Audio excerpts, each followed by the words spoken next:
I've uncovered an underbelly of Australian politics that when I explain it to others, people say, forget it, Jordan, it's Chinatown. Might have had something to do with the fact that we were actually in Chinatown at the time and everyone was just interested in finding a restaurant that didn't have depressed looking crabs out the front. But just as a warning, this video does briefly mention nuclear energy. So before we get the usual 30% dislike ratio within 2 minutes of a 2-hour video, if you can't handle that, please come back in a couple of days where I'll be back to my usual antics of yelling abuse at you naked in a wig. Intestine, pussy! Fuck! If you can't handle me at my worst, you don't deserve me at my best. You sort of have to mention it because we're about to deep dive into the oligarchic cabal that is keeping Australia from having 100% renewable energy. This will answer the question on everyone's lips after my last changed my mind, which was, why does Jordan rock back and forward so much? Well, 1, it was extremely cold. 2, if I don't have undiagnosed autism, then this man has a home. This is actually what I was thinking at the time. Moving makes me think better. Now, the first guy in the Changed My Mind debate, who, not to take it away from him, was an excellent debater. In fact, you could say he's the best that money can buy. I'll explain why in a second, but for now... Slut moles, dirty Sanchez! Yeah!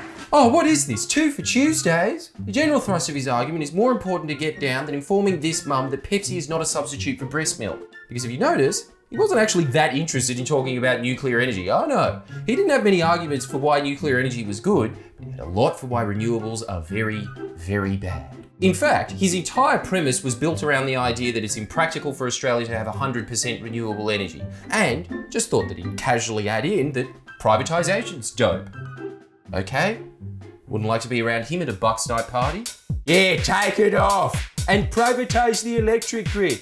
Yeah? Because I thought we were there to discuss the merits of nuclear energy and not renewables, and the fact that I'm a shit debater, we ended up talking about renewables most of the time. So there was a lot of, I'll have to look into that on my end. Well, I did look into that. And I know this is cheap to do post-debate, but cheap is relative. Because if I'm Cole's tuna, Satyajeet is fucking Snappy Tom.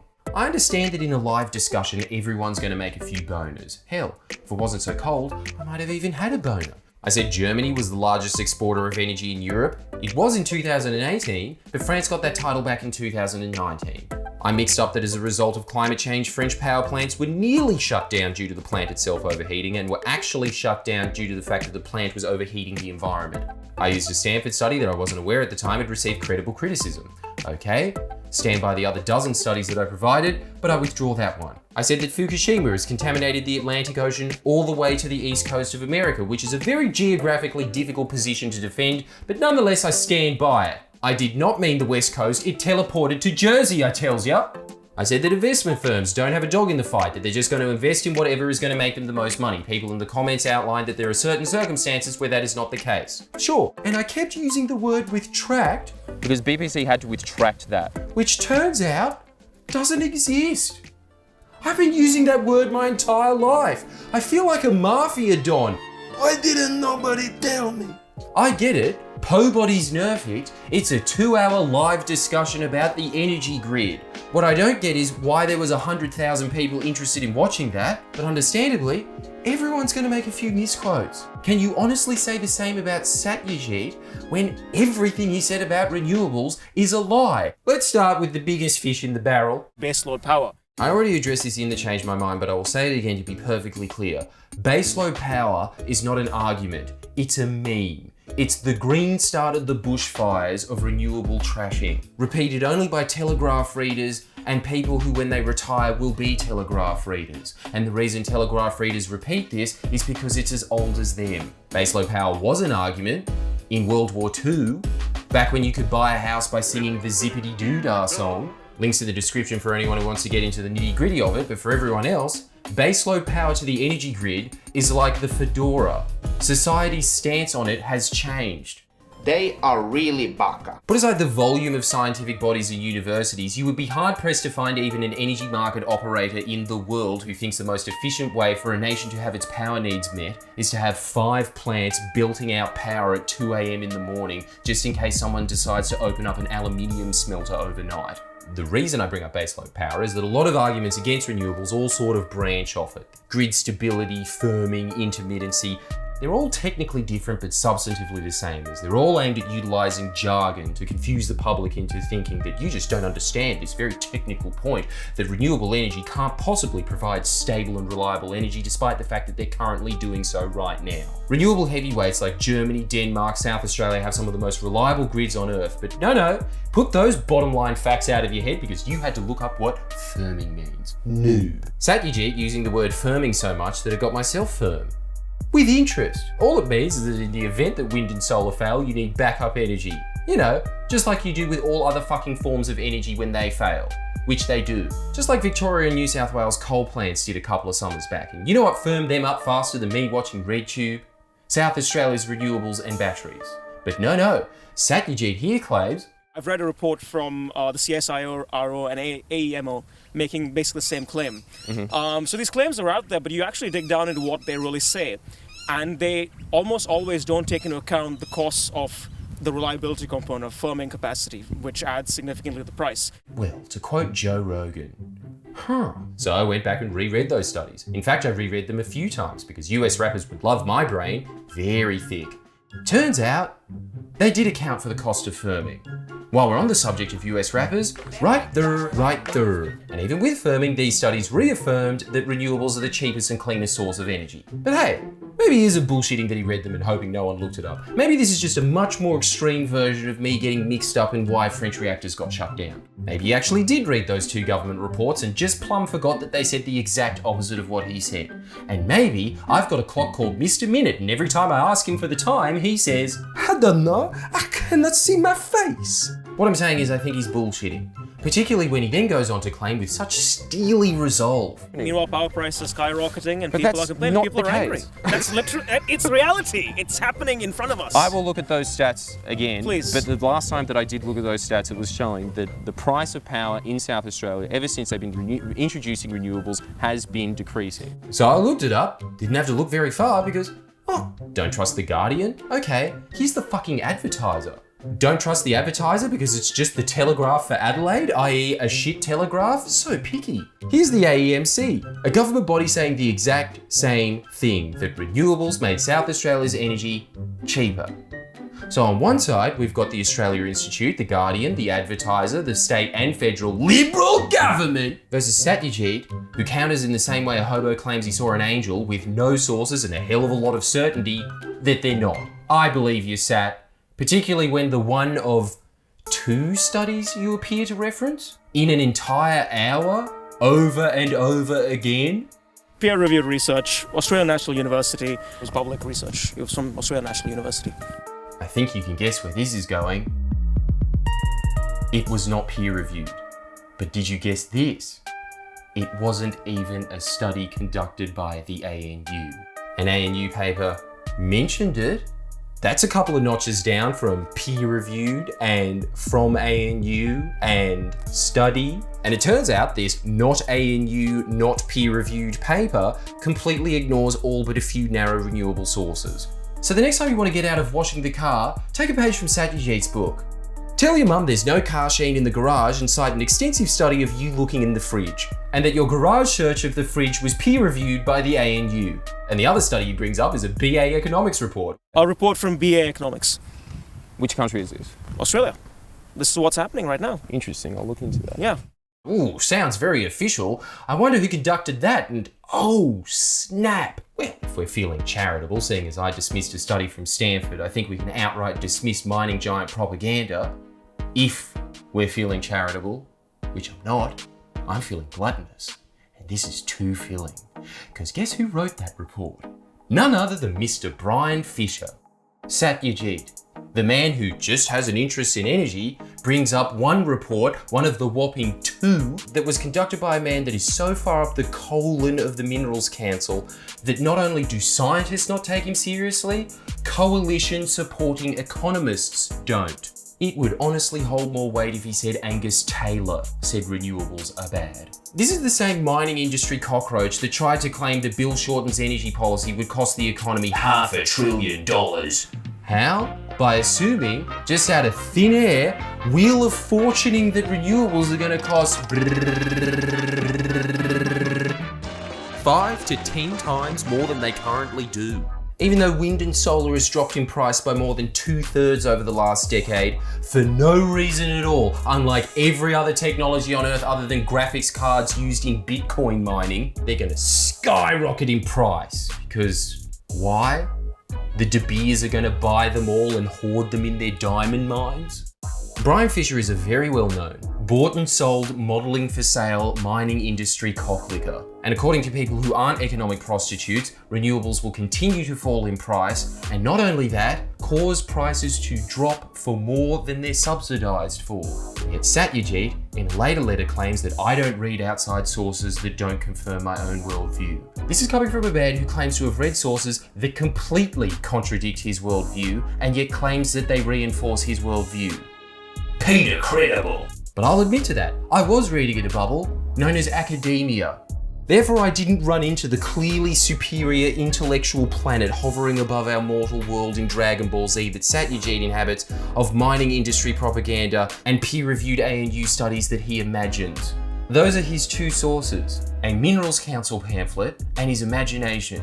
So I suppose he is well read on the subject in the same way the kid from the Never-Ending Story is well read, all topped off with this claim. When the Victorian grid in the state of Victoria was privatised in the 1990s, prices went down rapidly. And indeed, they did fall, like they had been since the 50s. So according to Sat, privatisation that occurred 40 years later somehow caused that 4-decade decline in power prices. Well, if that's the case, then privatisation not only works well, it works miraculously well. Just one minor tidbit.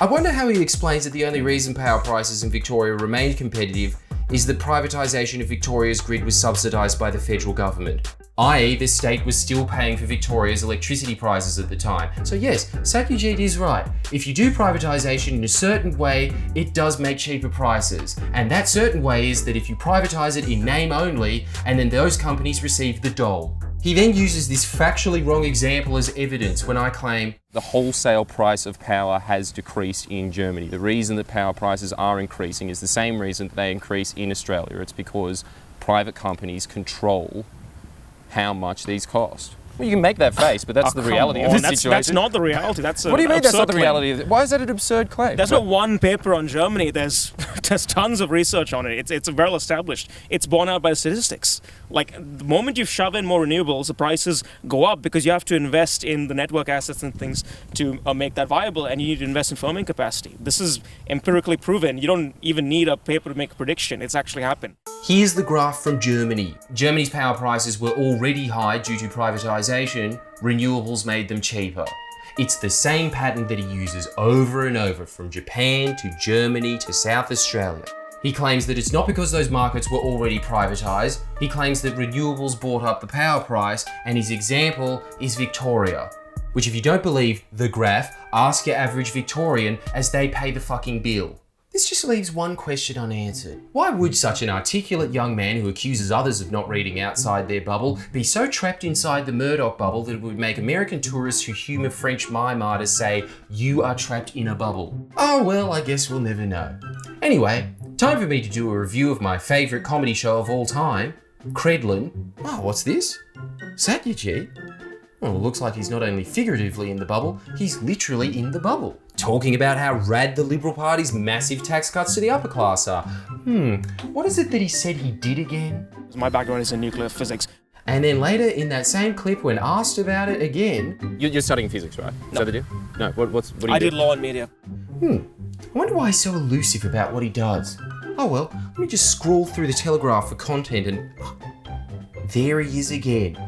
Talking about how rigid Australia's gas exports are.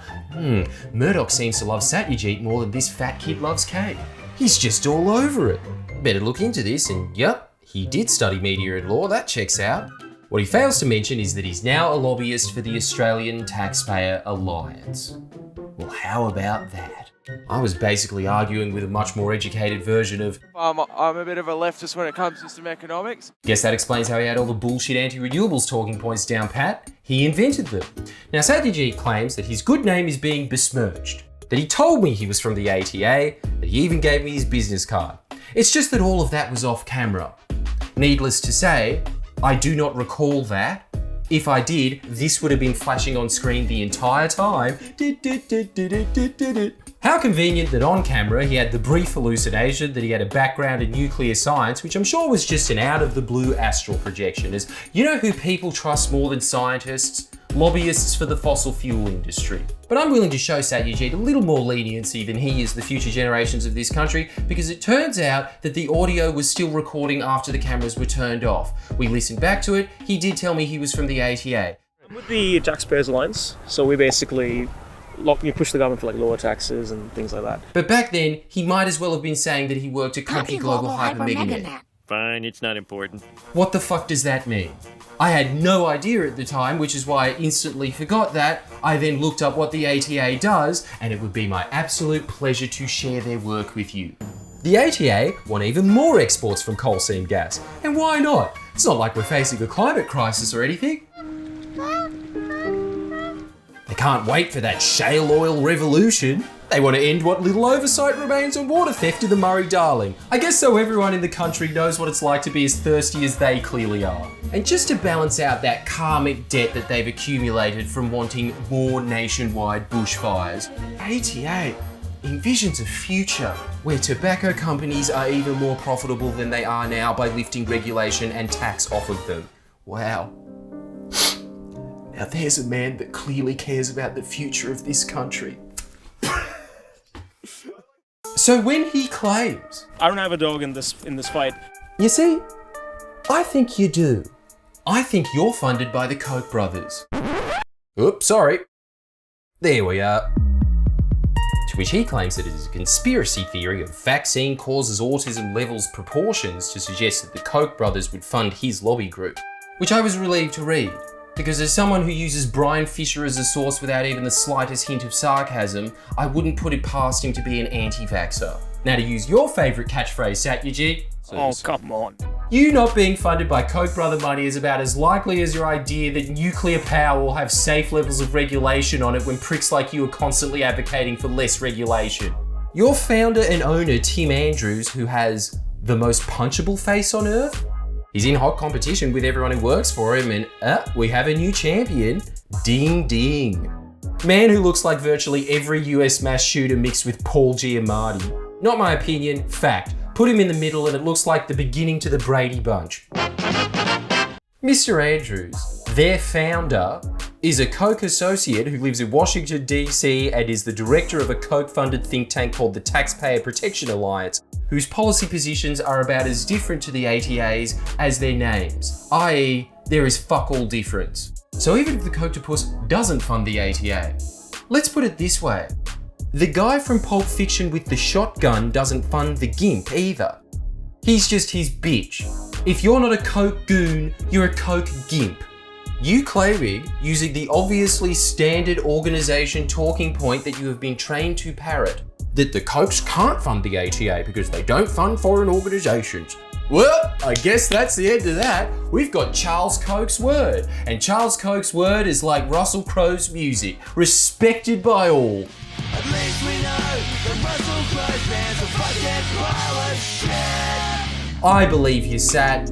Not really, but I believe that most people who are funded by the Kochs aren't directly funded by the Kochs. They use a well-documented process known as dark money, which is deliberately difficult to trace, and you can read all about it in Jane Mayer's book, Dark Money. Or, as former One Nation Senator Steve Dixon, who knows T-Pain's plight all too well, he's in love with a stripper, explained the process quite succinctly when he was looking for funding from the Kochs, which, why would he be doing that if they don't fund international organisations? Barking up the wrong tree? You be the judge. The truth of the matter is, one of the Koch brothers, mate, they do this all the time in countries all over the world. It's made it first time, and it's impossible to track where the money's coming from because it's like spaghetti. I think we get your analogy, mate. What I don't get is why an organisation that was founded and controlled by a Koch brothers lobbyist, whose British sister organisation, the Taxpayer Alliance, fuck, they're creative with names, aren't they? If only there was such a thing as dark branding. They were caught accepting over £200,000 from US donors, who they refused to reveal the names of. Well, if that doesn't put the sus in suspect, Yet it's vaccine causes autism level crazy to assume that the Australian Taxpayer Alliance is anything other than a grassroots organisation, which, I wonder where I've heard that exact phrasing before. Oh, that's right, Jane Mayer's book, Dark Money, Boots on the Ground chapter. But no, this one's different. This one actually is a grassroots organisation with 13,000 likes in 9 years. Yeah, look at that groundswell, which despite having less likes than Wagga Wagga's Facebook page, can afford a 10-person staff, but apparently only earns $150,000 a year. No wonder they're for lower taxes. How do you even begin to explain that to an auditor? Well, we all just work for 15 grand a year. Oh, okay. Well, this has been a good day. 10 Vietnamese bakeries, then you guys, all above board, busying themselves with demanding the Commonwealth government reveal their funding in full each and every year, and that is told with the purest snow moral authority of never revealing their funding, ever. What's good for the goose is not good for the weasel demon lobbyist, apparently. Sounds like the actions of an organisation with nothing to hide, hiding who funds them at all costs, and if you accuse them of being funded by the Kochs, they threaten to sue. Remind you of anyone? What is it with mining magnates and cocksuckers of mining magnates making a big point of standing up for free speech at all costs, protecting it from the triggered snowflakes? Until someone points out the only snowflakes they're actually interested in melting are real ones, at which point they get triggered and melt like said snowflakes and threaten to shut down free speech at point of law. Cucks. Whiny little bitches and Koch's little bitches together at last, who, you've got to say, very hypocritically shoot back. Friendly Joe, this is a paid-up content creator for unions and Greenpeace. Well, as I've learned the hard way when dealing with you lot, source? Is it that 4-year-old article published by that bastion of integrity BuzzFeed, written by that other bastion of integrity Mark D. Stefano, you know, the Canberra Press Gallery spit bucket, who I've been told by numerous sources at this point was nearly kicked out of the Canberra Press Gallery due to unscrupulous reporting. A bit like being kicked out of Culture Kings for being too much of a fuckboy. I gotta hand it to you, I was exposed by Mark D's in-depth investigative reporting of watching that video. It was outlined in it that it was funded by the ACTU. Busted? Turns out my years of supporting the unions and being a member since I was 14 was all just a ruse to get one video commissioned where I outlined the importance of registering to vote as it is your legal requirement to do so. That's my sinister agenda, strengthening democracy. Woo. That's on par with the ATA writing article after article urging the government to do as much as possible to help tip the world over the 2°C mark in exchange for money. And Greenpeace too? Oh shit, another video from 5 years ago that was outlining the unparalleled influence the Minerals Council has on our democracy, which I think that you probably should have paid attention to seeing as you use them as a source. However will I live with myself, O righteous scum, who not only push Minerals Council propaganda, but also pretend it's academia. Saying that I'm paid by them is a lot like saying I'm paid by Girlfriend magazine because I did a shoot for them once. In fact, it would be more accurate to say that I'm funded by Sprite because they paid way more than the ACTU and Greenpeace did. And the reason? The organisations I like don't have as deep a pockets as your mates. I'm sure you'd understand this living on just 15 grand a year, wink, that a few grand half a decade ago doesn't go that far. I support unions because I like them. I like that they gave us Medicare. It goes a bit of the way to abetting the damage done by you pricks trying to increase alcohol fetal syndrome and lung cancer. But am I funded by the unions and other left-wing organisations? No. However, I can see why you would think that, and I guess that leaves us at a crossroads. I think you're funded by the Kochs, you think I'm funded by unions. Talk is cheap. Let's put our money where our mouths are. You like Murdoch, you like cheap talking points, maybe this cheap Murdoch talking point will speak to you. If you've got nothing to hide, let's switch funding data. Now I know, because talking to you people is like messaging Microsoft support, it's just the same pre-programmed answer over and over. We don't release our funding because we respect the privacy of our donors. Oh, I'm sure you do. Must be very taxing to be constantly accused of Koch brother funding just because every possible sign points towards it. You hate tax. So allow me to lighten the tax burden off of you. If you give me your funding data, I hereby solemnly swear I will not release it to the public. And if I do, you can sue me. All I'll do is look at it, and if there's nothing sus there, I will eat my words publicly. I will say that the ATA is just your run-of-the-mill grassroots organization who's headed by a policy director of a Coke Industries lobby group that just so happens to shroud increased cigarette sales and coal exports in a cloud of confused phrases about freedom or some shit, like every other Coke organization does. And in return, you can have my funding data. Hell, I'll even give you permission to publish it. You know why? Because I actually am grassroots. I don't respect the privacy of my donors because my donors are the public. You can look at them right now. Friendly Geordie's Patreon. That's all of them. You want to double check that? Be my guest. The question is, ATA, are you happy for me to double check yours? Because if I were you, and thank God I'm not, going through your photos looks like a Virgins Anonymous meeting. But if you have nothing to hide, I would think about my offer very seriously, oh mighty defenders of liberty, because outside your creepy bubble that resembles Scientology squirrel busters anytime anyone mentions Coke, no one believes you. It might be the fact that you peddle easily disprovable fossil fuel bullshit for a living, or it might be the fact that this is what the nice Coke lady said to the nice former family values senator / strip club addict. We're not naive to the importance of the policies in Australia and how they relate here in the US. Right. And what year was the ATA set up? Oh, a year of the policy being implemented that the Koch brothers despise the most, a price on carbon. And what was the first major campaign of this grassroots organisation that popped up overnight and got instant media attention, like all grassroots organisations do? Well, colour me tickled pink, it was removing the price on carbon. Must be their libertarian values, because as policy director Emil Dye states, unlike a lobby group, we advocate for a set of principles instead of individual organizations seeking to implement protectionistic policies. Well, I don't know why you'd bother setting up an organization for that. I don't think anyone on earth advocates for protectionistic policies. What are the ATA's principles? Are they slightly rephrased version of the Cokes? Yep, shocking. Dutifully posting the words of Milton Friedman, aka Reagan's wet dream, to their fuck-all fans. Underlying most arguments against the free market is a lack of belief in freedom itself. Oh yes, libertarians claim to love freedom more than Tasmanians love their sisters.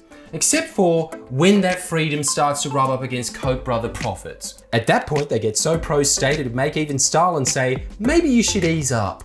I mean, if you're as big of a freedophile as the people at the ATA, surely a source of energy that will for the first time in history democratise the grid, giving consumers previously unfathomable levels of choice in and where they consume power. In fact, make the average consumer a trader of energy, whose fuel sources are the sun and wind, i.e. you can't monopolise them, and will spout all kinds of new innovation as the buy-in is far lower than something that requires a building as big as this to create 1 fucking megawatt. No middleman provider, no tyrannical government burdening the consumer with unfair regulation.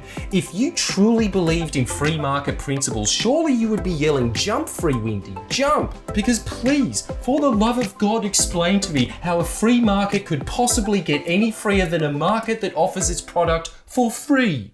Yet nay, free is not free enough. The ATA has as high standards on freedom as Sydney's trough man, in that they lay them down in a urinal and unnecessarily piss on them at every given opportunity. Freedom, according to them, is found in pushing for every source of energy that requires massive amounts of government intervention and control. Gee, I wonder what their ideal free society would look like. Eritrea? They can't wait for the shale oil revolution. Yay! Yay! Viva la extinction! Nuclear, gas, coal, any form of energy that requires a supply chain of fuel that can be easily monopolised. As what could possibly be more free market than holding a nation's energy grid by the throat and demanding subsidies that are 5 times greater than that of renewables and yet still can't compete on price? Yet you advocate for a set of principles? Please, you don't even believe your own bullshit. You're not a bunch of Tea Party LARPing libertarians, you're a bunch of highest bidder corporate arse lickers. I guess that's why people like Satyajeet don't want people getting their news from comedians but see Sky, The Telegraph and Fox as perfectly respectable outfits. Maybe the reason Satty's got a stiffy for Murdoch and an innie for comedians is, you know what lobbyists do for a living? Lie. They are, as they were coined in the book, merchants of doubt. Their product is doubt because doubt delays action. So while they fuel this facade debate of what's the best transition energy limping along for decades, the truth that we don't need a transition energy is obfuscated to the public while their owners continue to make a killing off of killing people. You know what comedians do for a living? Tell the truth. That's our product. You ever heard the phrase, it's funny because it's true? One of my most popular videos, Aussie Courts, Yilmaz, Tales from Country Towns. You know why? Because they're fucking true. If you ask any comedian on earth, they will tell you the truth and the comedy are as intertwined as your parents when you went on vacation with them in Coffs Harbour when you were 8 and you walked in on their room. We're incentivized by the very nature of our occupation to tell the truth, because if we don't, we will be joining the rest of our brethren on the dole line. Now, does that mean I'm going to get every fact I ever say correct? No. Comedians are also what are known as human. Does that mean that you have to agree with all of my conclusions? Yes, or you can fuck off. The point is, my job is to attempt to cut through the crap. Satyajeet's job is to do those craps. Evidence in the fact that academic reports from UNSW, UTS, ANU, our own energy market operator, a joint effort between a bunch of universities from across the globe who analysed hundreds of peer-reviewed papers on the subject, the Union of Concerned Scientists, all came to the same conclusion that we absolutely can run on 100% renewable energy with existing technology. Links in the description. The only thing that's stopping us are people like Sugar Daddy. Think investment firms like Citibank, Lazard, Warren Buffett's company have a dog in the fight by suggesting that it's over, renewables are clearly the cheapest source? Fine. But you know who I think we can all agree definitely does have a dog in the fight? Oilprice.com.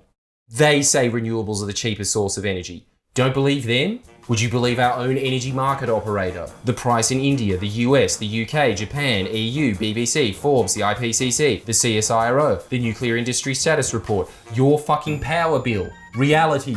There are 40 cities running on 100% renewable energy across the globe, 100 on 70% or more and moving towards 100% fast. The ACT runs on 100% renewable energy, Tasmania 95. South Australia has smashed every target it ever set for itself. It'll be 100% renewable 11 years before it originally envisioned. Melbourne's on 100% renewable energy. And the only people that disagree with reality are those who are paid to disagree with it. People like Michael Schellenberger, whose think tank was set up by the Pittsburgh Innovation Fund, which is financed by 11 billionaires with investments in nuclear power plants. Brian Fisher, who's the fossil fuel industry's go-to grifter. And our dear friend Satyajeet, who's definitely not funded by the Koch brothers because he says he's not. Which with his track record, I'd be more inclined to believe that he wasn't if he said he was. Now Sat Boy Slim if I may. I know I've been rough on you this video. Smoke and Joe oil swindlers tend to rile me up to the point that I look like that history teacher from Daria. But don't worry, I'm gonna cheer you up, because I know the one thing that you probably hate even more than me right now still is subsidies, even though you professionally push for a bunch of energy sources that require massive amounts of government subsidies. Maybe that's just to paraphrase you not reading outside sources that confirm your own bias, but I don't think that about you, Sat. I just think you're full of shit. But just in case you haven't, guess what's the only source of energy that can be built without government subsidies? Renewables. Guess what? 80% of Australia who want immediate action on climate change but keep getting tricked into voting for governments like this that give you results like this. What if I told you we don't need the government? What if I told you that we could have a 100% renewable energy grid by 2030 and it won't cost you a dime? In fact, it'll create millions of dimes for you, and it will take less effort than this man clearly put into raising Donald Jr. and Eric Trump. They're losers. They're just losers. You ready? 4 simple words. Switch banks, switch super. Future Super commissioned UTS, QD80A screaming buy a source. That's nice, people who use Brian Fisher unironically. The UTS is biased, but Brian Fisher is a fact god, is he? Fuck off. Anyway, the UTS crunched the numbers. You know how much of Australia's superannuation would have to be invested in renewables for us to have 100% renewable energy by 2030? 7.7%. That's a little more than Solo puts real lemon in each can. And don't worry, ATA, you don't have to debunk it. I'll debunk it for you. You just go back to your much more important use of time of trying to lift regulation on water theft. Let's assume the University of Technology is as outlandishly off as Brian Fisher's estimates, and that it would actually require 300% more investment. Why, that would mean that we'd have to invest 23% of Australia's super. Oh my. And let's assume they're completely wrong and no amount of money will get us to 100% renewable energy by 2030. Oh no, we're going to have to suffer with 90% renewable energy. Oh well, better get back to investing in gas, which is exactly what you're doing if your funds aren't in something like Super Future or Ethical Super. Most superannuation funds invest in fossil fuel enterprises. Even if you don't care about the planet, renewables are a better investment than fossil fuels. They have lost Australian super accounts billions of dollars. Any way you look at it, even if you look at it in the twisted Escher way Satyajeet does, you should switch banks and super now. And if you feel like furthering on the cause, I'm starting a fundraiser. I want to raise a minimum of $15,000. I then want to spend all of it on marketing a video outlining just how easy it would be for Australia to have 100% renewable energy, and I think that is worth a $5, $10, $50 investment. Here's why. Say we reach an audience of 5 million. I think we'd reach a lot more, but let's say we do. Let's say that just 5% of those people switch their super. Even if you assume they have half the national average in super of $72,000, that would mean we are moving $18 billion into renewable investment. That's just super. If those same people switched over to Bank Australia, that's another $3.5 billion. That's $21 billion. That is more than 9 times the amount that the Liberal Party currently invests in renewables. And let's say that that is a wild exaggeration of the figures and we're only investing 4 times as much as the Liberals are. I think that's worth a donation. And that's just from one round. What if we did it 6 months down the track? And another 6 months, and another 6 months. And before you ask, no, I am not paid by Future Super and Bank Australia. I am telling you this because unlike these smug ghouls, I have a soul. I'm telling you this because I feel rough about how I treated Satty Boy in this video, and I want to make him happy. I want him to run to his bosses and say, great news guys, I was the trigger for a future Australia that is run on an energy source that requires no government subsidies. I'm sure his masters will be very, very pleased. So let's make a fossil fuel lobbyist light up. Let's get this hashtag trending. Hashtag Kochblocked. Let's draw attention to the fact that Coke Industries is trying to influence this nation's future and Kochblock their ambitions. Don't let their lies and smears obfuscate the point that we could have 100% renewable energy and we don't need the government. And if that doesn't convince you, surely this will. Jekyll? Yeah, motherfuckers! Fuck the Australian Taxpayers Alliance. You fucking cocksuckers! Suck my fucking dick! Why do you hate emu export? Why do you hate the emus? You hate them? Fuck! But you're all cunts. Friendly Geordie's real puppet master. So the next time you see the ATA in the Sydney Morning Herald or Sky News or the Spectator, don't forget kiddies, yeet the G. Yeet the G.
Please share and comment below.